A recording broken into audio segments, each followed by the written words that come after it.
예수님의 제자 빌립에 관련된 말씀을 우리 함께 묵상할 텐데요. 이 말씀을 통해서 우리는 빌립을 알게 됩니다. 동시에 우리는 하나님께서 이 시대의 빌립으로 우리를 부르시는 그러한 모습을, 그러한 음성을 듣게 됩니다. 우리는 삶으로 이 빌립을 살아가는 그러한 예수님의 제자 되기를 원합니다. 신앙생활은 구경하는 것에서는 생명을 얻을 수가 없습니다. 오늘 이따가도 나누겠지만은 말씀을 보면서 야 부럽다, 야 잘한다, 야 멋있다, 야 위대하다, 거기에서 멈추면 구경꾼인 거죠. 하나님께서 그 말씀을 하실 때에는 우리에게 도전을 주시는 거고 초청을 하시는 거고 하나님께서 기회를 주시는 것입니다. 그럴 때 우리가 하나님께서 주시는 양심의 명령에 따라서 움직일 때에, 따라 나갈 때에, 발을 내디딜 때에 하나님께서 열리는 길을 열어주신 것을 체험하는 것이 믿음의 수준이고, 그것이 우리가 말하는 성화의 길입니다. 성화의 길. 자, 빌립이라는 사람의 그 이름의 뜻은 말을 사랑하다, 말을 사랑하는 사람, 이런 뜻이래요. 근데 저는 그것을 바꿔보았습니다. 사랑의 말을 하는 사람이면 어떨까 하는 것이죠. 오늘 우리 제목은 뭐로 정했나요? 오늘 사랑의 언어. 응? 사랑의 언어. 그렇죠. 예, 사랑의 언어. 세상에 많은 언어들이 있습니다. 오늘도 이 예배 오기 전까지 우리는 많은 대화들을 나누었을 것입니다. 전화도 하고 가족 간의 이야기 나누고 또 친구들과 만나서 커피 한잔 하면서 오늘 이 자리를 꿈꾸며 올라왔을 것입니다. 그 많은 이야기 가운데 가장 아름다운 말은 어떤 언어일까요? 어떤 말일까요? 사랑의 언어라는 것입니다. 그 사랑은 어떤 사랑이냐? 오늘 말씀을 통하여서 한번 나누기를 원하는 것입니다. 요한복음 6장 1절부터 내용을 보면 예수님의 오병이어 사건이 나옵니다. 그 빌립이라고 하는 사람은 그저 많이 알려지는 사람은 아니에요. 많이 알려진 제자는 아니에요. 성경에 그저 두어 곳 정도 나오는데 공교롭게도 빌립이 하거나 한 이야기라든지 빌립의 등장은 그렇게 썩 긍정적인 모습은 아닙니다. 예수님의 말씀을 듣기 위하여서 5,000명이나 되는 숫자로 셀 수 있는 장정들만 5,000명이 모여있는 그 숫자들을 바라볼 때 예수님이 불쌍히 여기시고 치근히 여기셔서 저들을 먹이기를 원하는데 이 빌립이 속으로 계산을 합니다. 야, 저 사람들을 먹이려면은 200데나리온의 떡이 있어도 그 떡 조그만한 조각을 나누어 먹어도 누구 배 채울 누구 하나 만족할 그런 사람이 없을 텐데, 그 200데나리온이라는 말을 불쑥 이렇게 생각을 한 사람이 그 빌립이에요. 거기에 예수께서 계심에도 불구하고 숫자를 계산하고 우리가 무엇을 준비해야 될지를 말할 때에 200데나리온을 떠올린 사람이 빌립이라는 것입니다. 예수님께서 요한복음 14장 6절 말씀에 우리가 요즘에 계속 되뇌이는 말씀인데요. 내가 곧 길이요 진리요 생명이니 나로 말미암지 않고는 아버지께로 올 자가 없느니라. 세상에 그 누구도 할 수 없는 위대한 초청장을 지금 딱 세상에 선포했어요. 아버지께로 갈 자가 없느니라가 아니라 올 자가 없느니라에 대한 의미는 우리 이미 살펴보았습니다. 나를 본 자는 아버지를 본 자요, 아버지를 보기를 원하는 자는 나를 보는 자라고 했습니다. 그게 요한복음 14장 6절 말씀이에요. 8절에 바로 이어서 빌립이 뭐라고 하는 줄 아세요? 주여 우리에게 아버지를 보여주세요. 아버지를 보여주세요. 그러면 우리에게 족하겠나이다. 다른 거 다 필요 없고요. 일단 한번 보여주시면은 됩니다. 족하겠습니다. 그렇게 말한 사람이 빌립이에요. 그러니까 부정적인, 소극적인, 드러나지 않은 그런 마음속에 늘 갈등이 있는 그러한 제자가 이 빌립이에요.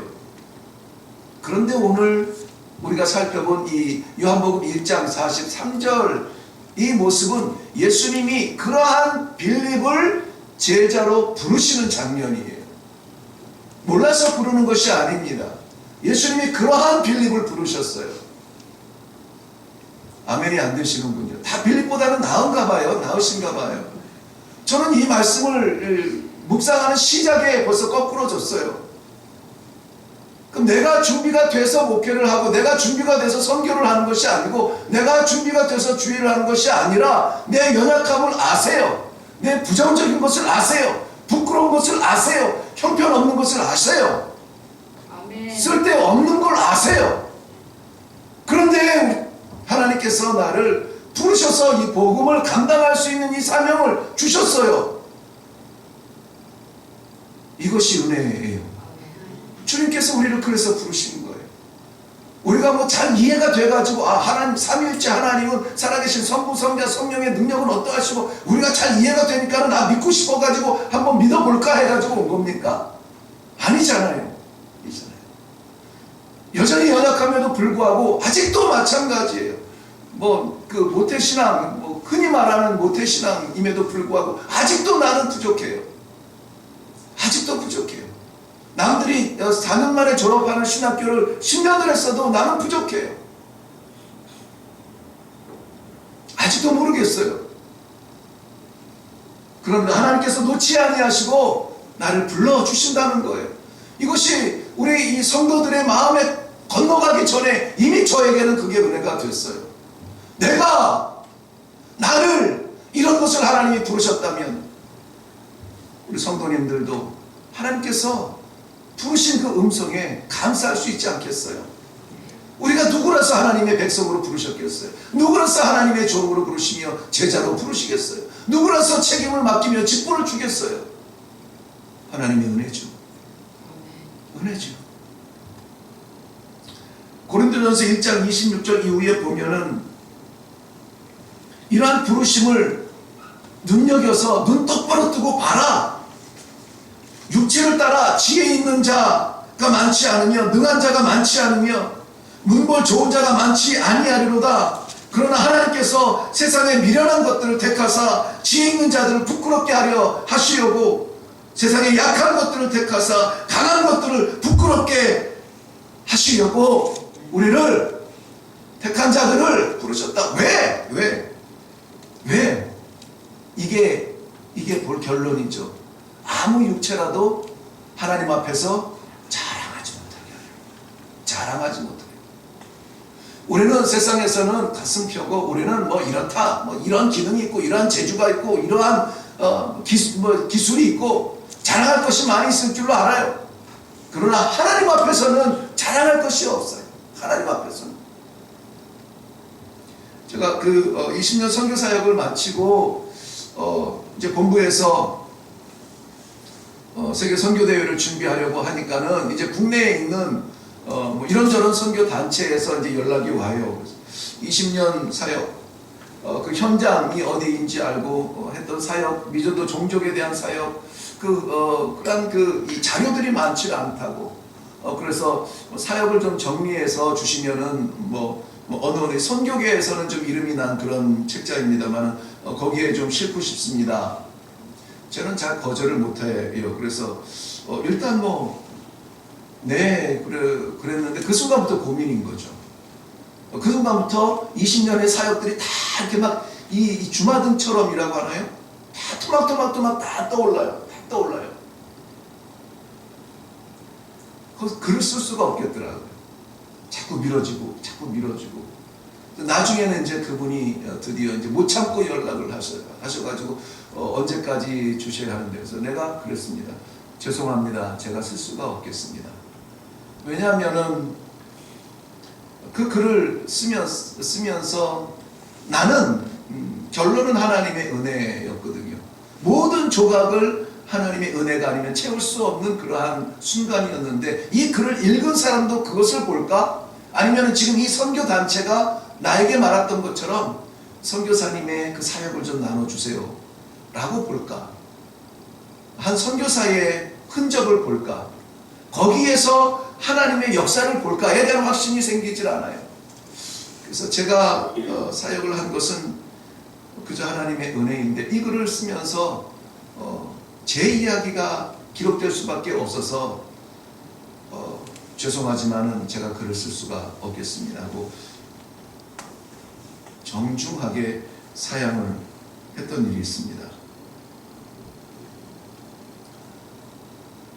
하나님의 은혜가 아니면은 우리가 하나님의 자녀가 될 수 없었고, 예수님은 분명히 부르신 그를 나를 쫓으라 라고 말을 했습니다. 나를 쫓으라. 쫓으라는 말은 따라오라는 이야기예요. 따라오. 한번 와가지고 보라 이 정도가 아니라 이것은 지속성 있는 현재형이에요. 나를 따라오라. 같이 가자. 이런 초청이었습니다. 우리를 부르신 그 주님, 지금 오늘 이 빌립을 부르시는 그 주님, 똑같은 분이세요. 빌립의 연약함, 아니 예수님이 계신데 어떻게 셈 계산을 할 수가 있어? 똑같은 마음이에요. 예수님을 믿으면서도 우리는 여전히 계산을 하잖아요. 똑같습니다. 여전히 우리는 우리가 궁금한 것, 우리를 채워질 것을 기도해요. 보여주세요. 해결해 주세요. 열어주세요. 그러면 믿겠습니다. 이런 조건적 기도가 우리의 기도 아니에요? 다르지 않아요. 그런데 주님은 그것을 알고도 우리를 부르셨다는 것이죠. 오늘 45절 말씀에 보면은 놀라운 일이 일어나는데요. 빌립이 나다나엘을 찾아 이르되, 제자가 되고 나서 첫 번째 한 일입니다. 첫 번째 한 일이 뭐냐면, 나다나엘을 찾아서 이르되, 모세가 율법에 기록하였고 여러 선지자가 기록한 그 일을 우리가 만났으니 요셉의 아들 나사렛 예수라. 예수님의 제자가 되고 빌립이 한 첫 번째 일은 복음을 증거하는 일이었어요. 전도하는 일이었습니다. 쉬운 단어로 전도하는 일이었습니다. 근데 거기에 재밌는 단어가 좀 등장을 해요. 그가 예수님은 빌립을 만났습니다. 그러니까 빌립이 이 예수님을 찾아간 것이 아니에요. 빌립은 선택을 받았어요. 그런데 빌립이 예수님을 만나고 제자가 된 이후에 그는 사람들을 찾아가기 시작합니다. 나다나엘을 찾아가서 예수 그리스도를 이야기합니다. 모세가 율법에서 말한 그 수많은 선지자들이 그렇게 이야기했던 그 사람과 만났다. 바로 나사렛 예수 그리스도다. 라고 예수를 소개하고 있는 것입니다. 근데 거기에 자기가 만났다라고 말하지 않냐고, 우리가 그를 만났다라고 말해요. 그게 보이십니까?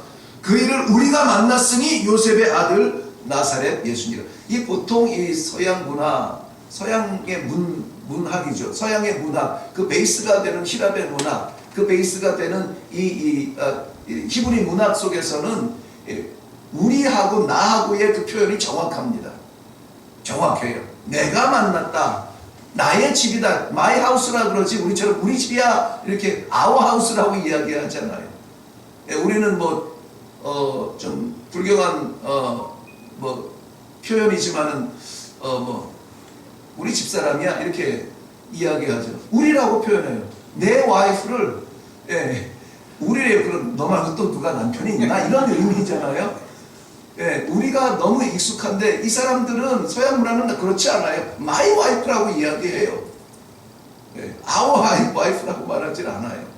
근데 여기에서 빌립은 정확하게 우리가 그를 만났다라는 이 공동체성을 이야기해요. 예수님을 만나서 잠시, 아마 하루가 됐나요? 이틀이 됐나요? 잠시 만나서도 그 안에 공동체성을 느끼고 있는 거예요.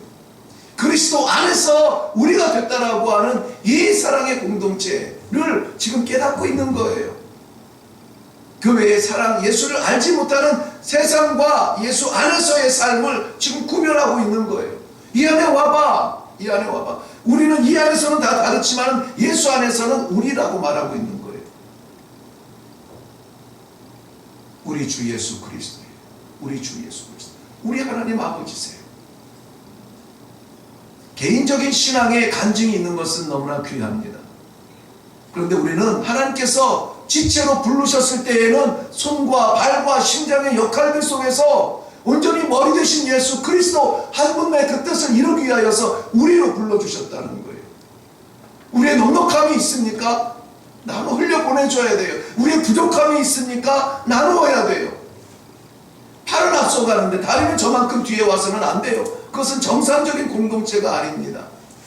10년이 됐든 1개월이 됐든 예수 안에 들어왔을 때는 우리가 되는 거예요. 저는 우리 일회교회가 이러한 생명 공동체가 되면 좋겠습니다. 예수 그리스도 때문에. 출신 성향도 달라요. 성격도 다양해요. 삶에 걸어온 자취도 다 달라요. 그런데 우리가 예수라고 하는 이 이름으로 만난 그 자리는 우리는 하나가 되면 좋겠습니다. 왜? 우리를 이 자리에 부르신 분이 한 분이세요. 우리를 이 자리에서 믿음으로 찬양하게 허락하여 주신 분이 한 분이세요. 우리가 가야 될 곳도 한 곳이에요. 마치 2인 삼각의 게임처럼 우리는 그리스도라고 하는 이름으로 다 하나가 되었습니다. 다 하나가 되었습니다. 사랑하는 성도 여러분이 서로가 하나가 되는 것처럼 하나님께서는 그와 하나가 되기를 원하시는 놀라운 초청을 오늘 들을 수 있기를 바랍니다. 우리 빌립이 제자 사도 빌립이 예수님을 만나서 첫 번째 한 그 발자취가 뭐냐면은 전도였다고 했잖아요. 전도였다고 했죠. 예수를 믿으면은 정말 그 믿음 때문에 새로운 삶을 살게 되면은 그 삶에 대한 기쁨과 그 삶에 대한 그 건강함과 그것 때문에 초청을 하게 되잖아요. 그 전도를 오늘 이야기하고 있습니다. 이거 전도 집회 때 많이 인용하는 부분인데요. 빌립의 전도는 그냥 단순했어요. 뭐였습니까? 와 보라. 와 보라. 네. 다 같이 한번 입술 벌려서 한번 할게요. 네. 빌립의 전도가 뭐라고 했다고요? 와 보라. 와 보라. 와 보라. 뭐 설명하고 뭐 이해시키고 뭐 책자를 펼쳐가지고 막 이렇게 하지 않았어요. 공부시키지 않았어요. 그냥 와 보라예요. 와 보라. 와 보라. 복음과 전혀 상관이 없다고 이 배척받았던 사마리아 수가성의 여인도 그 삶의 인생의 행복을 찾아서 얼마나 노력을 많이 했습니까? 그 치열한 그 열심, 그 삶에 대한 애착, 행복을 향한 그 노력, 가상하지 않아요? 근데 그 모든 것이 다 허사예요. 지금 갖고 있는 행복도 네게 아니라는 것이죠. 지금 있는 남편도 네 남편이 아니라는 거예요. 그 여인이 예수를 만나고 숨어 다니던 마을로 뛰쳐들어가서 아무도 다니지 않은 대낮에 슬금슬금 기어나와서 물 한 바가지 떠가던 그 마을을 향하여서 뛰어들어가서 한 복음의 외침이 딱 한마디예요. 뭡니까? 와 보라였어요. 와 보라. 와 보라. 내가 만난 예수를 와 보라. 우리가 말하는 기다리던 선지자 아니냐? 와 보라. 와 보라. 이 와 보라는 말은 무엇이냐면은 자기의 경험이 전제가 되어져. 내가 봤다. 내가 봤다.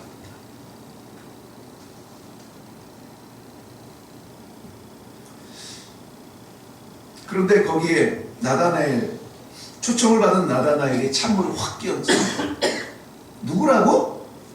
요셉의 아들, 그 목수 요셉의 아들 나사렛 예수라고. 그랬더니 뭐라고 해요? 나사렛에서 무슨 선한 것이 나오겠어? 나사렛에서 선한 것이 나오겠어? 평가의 가치의 기준이 삶의 기준에서 떠나지 못하는 모습을 보아요. 우리가 저지르는 실수 중에 하나인 것이죠. 이런 성향은 이런 거, 저런 일에는 반드시 그 결과가 날 것이고, 우리는 이렇게 이미 삶을 경험을 많이 해보았기 때문에 뻔합니다. 알아요. 그래서 이렇게 말할 수 있습니다. 거기에서 무슨 선한 게 나오겠어. 그러한 우리의 인생의 경험들까지도 무너지는 순간이 바로 이 자리입니다. 와 보라. 여기서 우리는 그 믿음, 신앙, 부르심, 그 이유를 알게 돼요. 하나님께서 우리를 왜 부르셨을까? 우리를 살려주시고, 우리라고 하는 것은 거기에는 이제 단수죠. 그 문법적으로는 복수지만은 우리의 그 개념 속에서는 단수죠. 나를 구원해 주시고, 나를 살려 주시고, 내 삶을 붙들어 주시고, 내게 복을 주시고. 근데 진정 우리를 부르신 그 하나님의 부르심의 그 의미는 나를 살리기 위함이 아니라 나를 통하여서 누군가를 살리기 위함이라는, 그것이 진정한 복의 가치라고 하는 것을 오늘 이 말씀은 이야기해주고 있습니다. 부르심은 전도로 이어져야 됩니다. 전도하지 아니함은 부르심에 대한 감격이 없습니다. 부르심은 전도입니다. 전도는 보존이 아니에요. 확장입니다.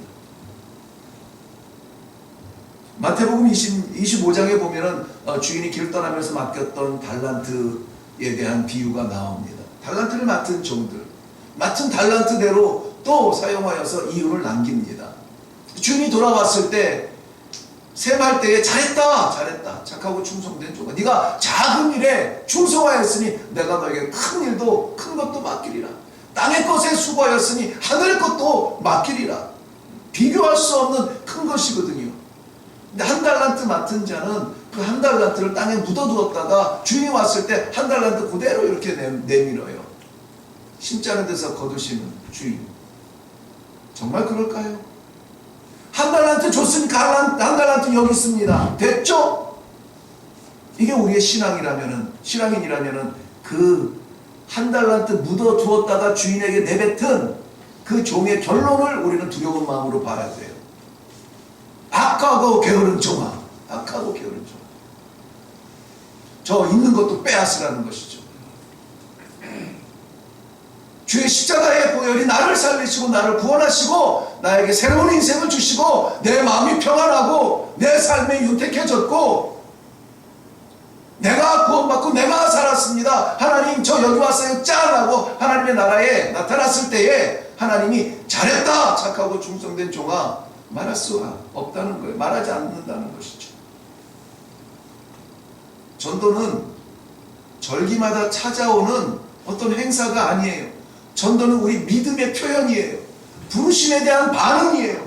하나님이 나를 부르셨으면 왜 부르셨는지 오늘 이 빌립의 모습을 보면서 하나님 주님이 빌립을 붙잡아서 제자로 세웠는데 그는 거기서 멈추지 않았어요. 뛰어나가서 야 거기서 뭐 선한 게 나와 예수면 예수고 뭐 요셉의 아들이면 요셉의 아들이고 이렇게 부정적인 사람들을 향하여서도 와 보라 하는 거예요. 와 보라. 이게 전도예요. 전도예요. 믿음은 열매가 있어야 돼요.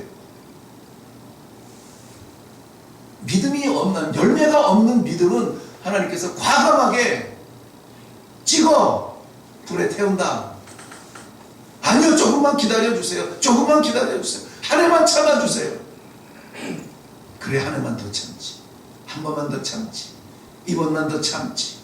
하나님의 인내가 아니면은 우리 신앙은 절단이 났어도 이미 절단이 났어야 되는 거 아니에요.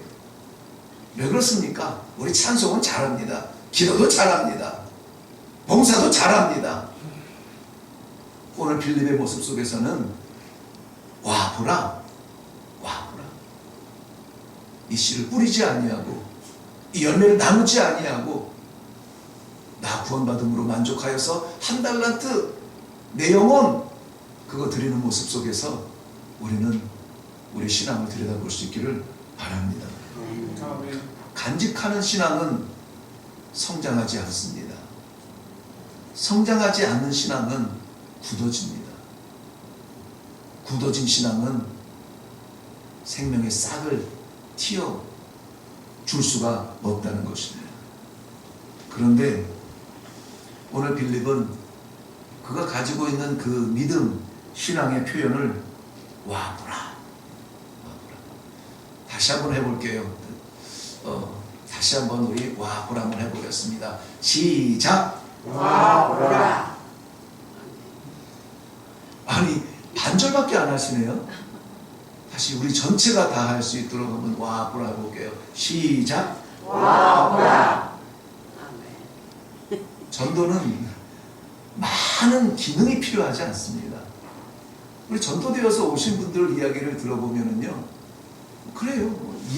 막 설명을 막 하는데 그것이 진짜 그런가 해서 이해가 돼서 작정하고 오는 것이 아니에요. 한번 가볼까? 한번 오시죠? 가볼까? 이게 쿵짝이 맞는 것이 이게 전도의 재미예요. 우리가 다른 기능적인 것으로 준비해서 전도하려고 하지 말고 하나님께서 주시는 마지막 기회를 생각하고 우리 하반기 전도대회를 우리 이 수요 예배에 참석하는 우리 성도들만이라도 먼저 무장을 하고 기다리는 심정으로 일어날 수 있기를 바랍니다. 그리스도의 십자가의 죽음 그리고 그분의 부활 끝. 다예요. 그게 다예요. 그거 말고 뭘 더 이야기하겠어요. 그게 복음의 전부죠. 그게 복음의 전부죠.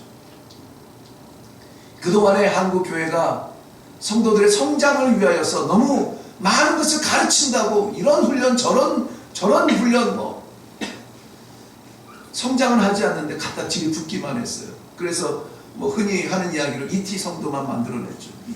ET 성도 아시죠? 이거 너무 오래된 얘기인가? ET라는 외계인 영화 아세요? 몰라요? 알아요? 네, 저희 때는 다 이해할 거예요. ET가 어떻게 생겼는지 아세요? 자, ET를 한번 그려보시죠. 설명으로 시작.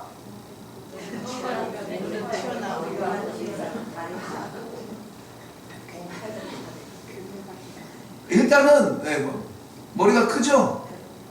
그리고 손가락이 길죠? 다른 데는 다 퇴화 되고 이 손가락 하나를 이렇게 길어서 그걸로 다 조정을 하죠. 그리고 또 배가 볼록 나와 있죠. 짤짤막하고 발은 넓어서 멀리 가지는 못해요. 어디 가려면 날아가야 되고요. 그렇죠? ET 성도를 양성해내고 있지 않았는가 하는 몇 분의 그러한 회개의 모습들 기억이 납니다. 많이 들어서 알아요. 판단도 잘하고 쪼개기도 잘하고 잘해 못해를 잘 알아요. 저 사람은 저게 문제야. 저거 해야 되는데 나만 채워달라고 배만 채우고 있어요. 지켜주시고 복 주시고 채워주시고 성공시켜주시고 길 열어주시고 내 배만 불룩 나와. 그 모습을 보니까 딱 ET라는 것이죠. 고린도전서 2장 1절 이후에 보면은 형제들아 내가 너희에게 나아가 하나님의 증거를 전할 때에 말과 지혜와 아름다운 것으로 하지 아니하였나니 내가 너희 중에서 예수 그리스도와 그가 십자가에 못 박힌 것 외에는 아무것도 알지 아니하리로 작정하였음이니라. 너희 믿음이 사람의 지혜에 있지 아니하고 다만 하나님의 능력에 있게 하려 함이라.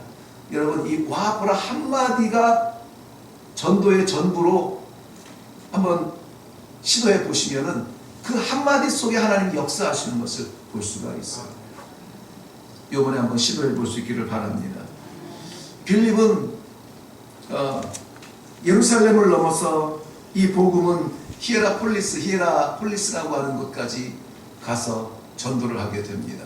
히에라폴리스는 어디냐면은 터키의 그 중심에서 조금 서남 쪽에 있는 지방이에요. 거기에서 그는 돌을 맞아서 순교를 하게 됩니다.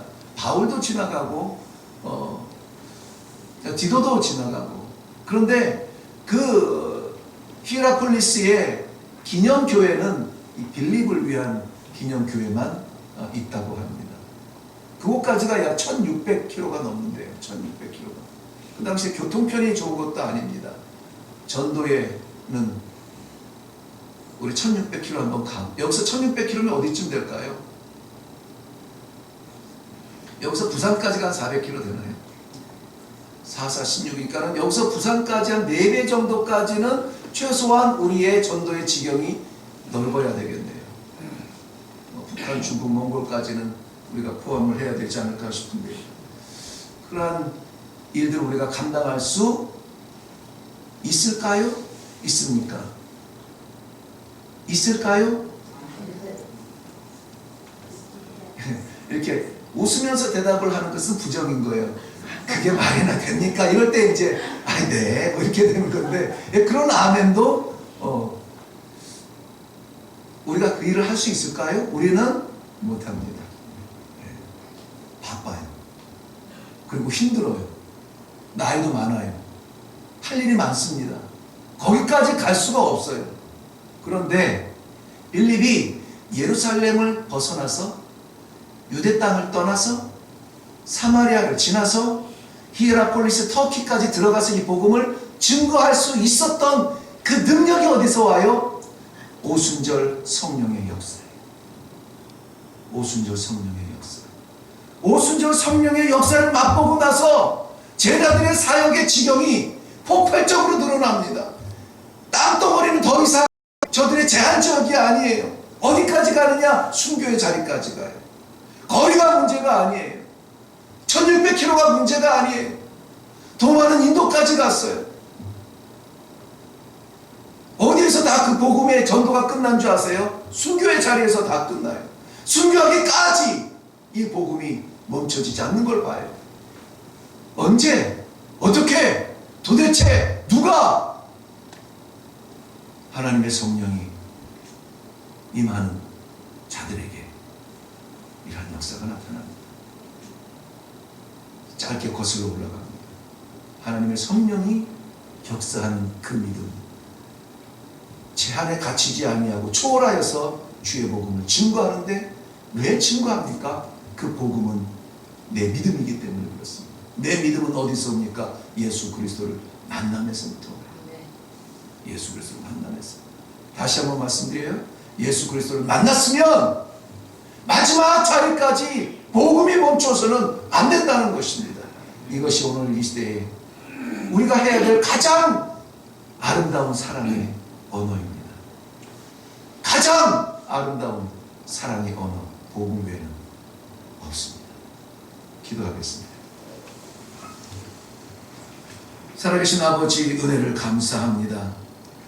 오늘도 하나님께서는 더위에 지치고 삶에 지치고 환경에 지치고 스트레스에 지친 저희를 불러 모아 주시어서 성령의 능력 힘입어 우리의 지경이 이 자리에 주저앉을 지경이 아니라 1600km, 아니 우리의 생명의 마지막 순간까지 복음을 증거해야 되는 사명자로 다시 한번 일으켜 세워 주심을 인하여 감사드립니다.